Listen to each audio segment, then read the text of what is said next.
প্রথমে এই ছবিটি দেখুন। তো এই ছবিটার ব্যাকগ্রাউন্ড আমার পছন্দ হয়নি, তাই আমি একটি প্রম ইউজ করে খুব সহজেই এই ছবিটির ব্যাকগ্রাউন্ড পরিবর্তন করে নিয়েছি। তো আজকের ভিডিওতে আমি দেখাবো কিভাবে আপনি যে কোনো ছবির ব্যাকগ্রাউন্ড একটি প্রম ইউজ করে পরিবর্তন করবেন। তো চলুন দেখিয়ে দিচ্ছি কিভাবে কাজটি করবেন।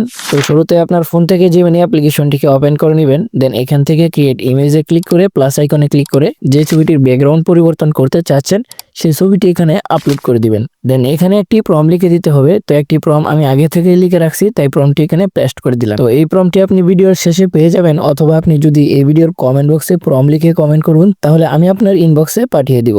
তারপর এখান থেকে অ্যারো বাটনে ক্লিক করে দিলেই আপনার ছবিটির ব্যাকগ্রাউন্ড পরিবর্তন হওয়া শুরু হয়ে যাবে। দেন এখানে কিছুক্ষণ অপেক্ষা করলেই আপনাদের ছবির ব্যাকগ্রাউন্ড পরিবর্তন হয়ে যাবে। সো গাইস, দেখেন কতটা সুন্দরভাবে আমার ছবিটির ব্যাকগ্রাউন্ড পরিবর্তন হয়ে গেছে। দেখেন এখানে ছবিটির চেহারা কিন্তু কোনো রকম পরিবর্তন হয়নি, শুধু ব্যাকগ্রাউন্ডটা পরিবর্তন হয়েছে অসাধারণভাবে। তো এই ছবিটাকে ডাউনলোড করার জন্য ছবির উপর ক্লিক করে নিচে থেকে সেভ আইকনে ক্লিক করে দিলে এই ছবিটি গ্যালারিতে সেভ হয়ে যাবে। সো গাইস, প্রম্পটি আমি এখানে দিয়ে দিলাম, এখান থেকে স্ক্রিনশট রাখতে পারেন। তো ভিডিওটি ভালো লাগলে একটি লাইক দিয়ে দিন, এন্ড এরকম ভিডিও পেতে এই পেজটিকে ফলো দিয়ে রাখুন অথবা সাবস্ক্রাইব করে রাখুন।